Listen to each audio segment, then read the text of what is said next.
এটা করার পরে হাত তুলে দোয়া করেন, যা দোয়া করবেন তাই পাবেন ইনশাআল্লাহ। এই দোয়াটা হচ্ছে দোয়া কবুলের অস্ত্র। ঘুম থেকে ওঠার পর যদি এই দোয়াটা করে দোয়া করেন ইনশাআল্লাহ দোয়া কবুল হয়ে যাবে ইনশাআল্লাহ। ফজরের নামাজের মিনিমাম আধা ঘন্টা আগে আমাদেরকে ওঠার অভ্যাস করতে হবে। এই যে ঘুমটা ভাঙলো, ভাঙার সাথে সাথে কি করব? ভাঙার সাথে সাথে আল্লাহ শুকরিয়া, আলহামদুলিল্লাহিল্লাযী আহইয়ানা বা'দা মা আমাতানা ওয়া ইলাইহিন নুশুর। বাস, এই যে ইবাদত হয়ে গেল। এবার আপনি আরেকটা দোয়া পড়বেন, শিখে নেন। আপনি পড়বেন লা ইলাহা ইল্লাল্লাহ ওয়াহদাহু লা শারীকা লাহু লাহুল মুলকু ওয়া লাহুল হামদ ওয়া হুয়া আলা কুল্লি শাইইন কাদির সুবহানাল্লাহ আলহামদুলিল্লাহ ওয়া লা ইলাহা ইল্লাল্লাহ ওয়াল্লাহু আকবার লা হাওলা ওয়া লা কুওয়াতা ইল্লা বিল্লাহ আল্লাহুম্মা ইগফিরলি।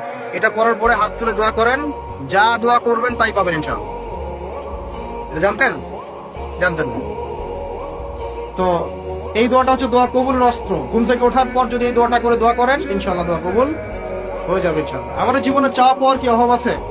প্রচুর চাওয়া পাওয়া। বৈধ চাওয়া পাওয়া গুলোকে পাওয়ার জন্য আল্লাহর সাথে সম্পর্ক করতে হয়। আর আল্লাহ পাকের সাথে সম্পর্কে কিছু ওসিলা মাধ্যম লাগে। এই দোয়াগুলো হলো মাধ্যম, আমলগুলো হচ্ছে মাধ্যম। তো আল্লাহ পাক যেমনটা বলেছেন, ফাজকুরুনি আযকুরকুম ওয়াশকুরুলি ওয়া লা তাকফুরুন, তোমরা আমাকে স্মরণ করো আমিও তোমাদেরকে স্মরণ করব। আল্লাহ পাক তো এভাবে বলেছেন, যখন একজন মানুষ মনে মনে আমাকে ডাকে আমিও মনে মনে ওকে স্মরণ করব।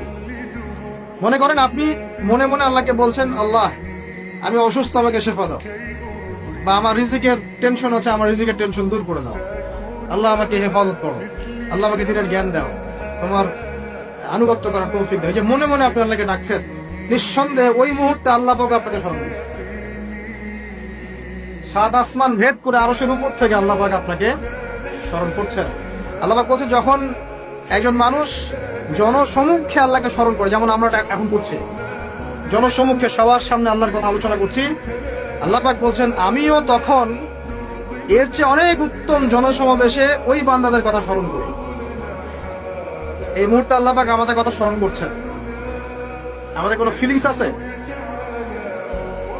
আল্লাহ আমাদের কথা স্মরণ করছেন। ওই যে যুবক ছেলে বসে বসে ফোন টিপছে, কোন ফিলিংস আছে? মানে অন্তরে যখন নূর থাকে না, পাপ করতে করতে যখন অন্তরটা কলুষিত হয়ে যায়, কোনো ফিলিংস কাজ করে? খুন করবে, কোনো ফিলিংস নাই। সুদ খাচ্ছে, কোনো ফিলিংস নাই। জেনা করছে ডেইলি, কোনো ফিলিংস নাই। দেখবেন ঘুষ নিচ্ছে, দুর্নীতি করছে, মানুষের সম্পদ আত্মসাৎ করছে, যারা বলবেন ফিলিংসও নাই যে আমি একটা পাপ করছি। কখন এরকম হয় জানেন? যখন এক কথায় যখন মানুষ পাপ করতে করতে করতে করতে, এই যে কলব বলে একটা কথা আছে, এই কলবের উপরে কালো কুৎসিত একটা মরিচা পড়ে যায়, তখন আর ফিলিংস কাজ করে না। তো ফিলিংস কাজ করানোর বুদ্ধি কি? দুইটা বুদ্ধি আছে। এক, বেশি বেশি কোরআন তেলাওয়াত করা, তাহলে অন্তরের মরিচা দূর হয়ে যাবে ইনশাআল্লাহ। আর দুই হচ্ছে বেশি বেশি মৃত্যুর কথা স্মরণ করা, তাহলে মনের মধ্যে যে কালিমাগুলো আছে আস্তে আস্তে দূর হবে ইনশাআল্লাহ। মৃত্যুর কথা কে স্মরণ করে এখন? মানুষ তো চলাফেরা করে এমন ভাবে যে কোনোদিন মরবেই না। কে স্মরণ করে? যে টেবিলের তল দিয়ে ঘুষ নিচ্ছে ও স্মরণ করে মৌতের কথা?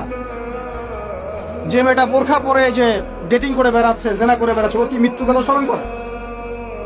যে ছেলেটা এখনকার যুব সমাজের বেশিরভাগই মাদকের সাথে সম্পৃক্ত, গার্লফ্রেন্ড বয়ফ্রেন্ড অ্যাফেয়ার্সে আছে, হ্যাঁ, টিকটক প্রজন্ম, আড্ডাবাজি করে সময় কাটায়, গুন্ডামি করে, মাস্তানি করে, এর মৌতের কোনো ফিকির আছে? একজনকে বড় দায়িত্ব দেওয়া হয়েছে, সবার সম্পদ লুটপাট করে খাচ্ছে, এর মৌতের ফিকির আছে নাকি? এর মধ্যে ফেরাউনি চেতনা এসেছে, আনা রব্বুকুমুল আলা, আমি মহান রব, আমি তোমাদের মহান রব। ওদের মধ্যে ওই চেতনা কাজ করছে যে সূরা মুমিনুনে যেটা বলা আছে, যে আমরা এখানেই জন্ম নেই, এখানেই মারা যায়, আমরা পুনরুত্থিত হব। ইন হিয়া ইল্লা হায়াতুনা দুনিয়া নামুতু ওয়া নাহইয়া ওয়া মা নাহনু বিমাবউসিন, আমরা এই দুনিয়াতেই বাঁচি, দুনিয়াতেই মরি, আমাদের কোনো পুনরুত্থানের কিছু নাই। এদের চেতনা এমন। কে ফিকির করে মৌত? অথচ আপনি দেখছেন যে প্রতিনিয়তই কোনো কারণ ছাড়াই মানুষ নাই, কোনো কারণ লাগে না। এখন তো কারণ ব্যাখ্যা করতে আমরা পছন্দ করি, এই কারণে ওইটা হয়েছে, ওই কারণে এটা হয়েছে। এটাকে বলে কার্যকারণ তত্ত্ব। দর্শনের ভাষা কি বলে? কার্যকারণ তত্ত্ব। এটা আপনারা ফিলোসফি পড়লে বুঝবেন। আর প্রত্যেকটা কাজের পিছনে একটা কারণ থাকে, আমরা কারণটা সার্চ করি বেশি। এখন কারণ ছাড়াই মানুষ ডেড। এই যে যাচ্ছে, উপরে একটা সুন্দর করে বড় একটা পাথর ঝুলছে, সব পাস হয়ে যাচ্ছে ওখান থেকে। মানে রাস্তায় কাজ চলছে, উপরে আবার একটা ঝুলছেও, আর মানুষ আবার 19 দিয়ে যাতায়াত করছে।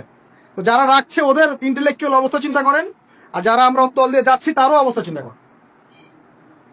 বুদ্ধিভিত্তিক ভাবে আমরা কোন জায়গায় চিন্তা করেন, মানে মানুষ বিজি রোড দিয়ে যাচ্ছে, ওখানেই কাজ হচ্ছে, আবার যেখানে কাজ হচ্ছে দেখছি সেখানে আমরাও আবার তল দিয়ে যাচ্ছি।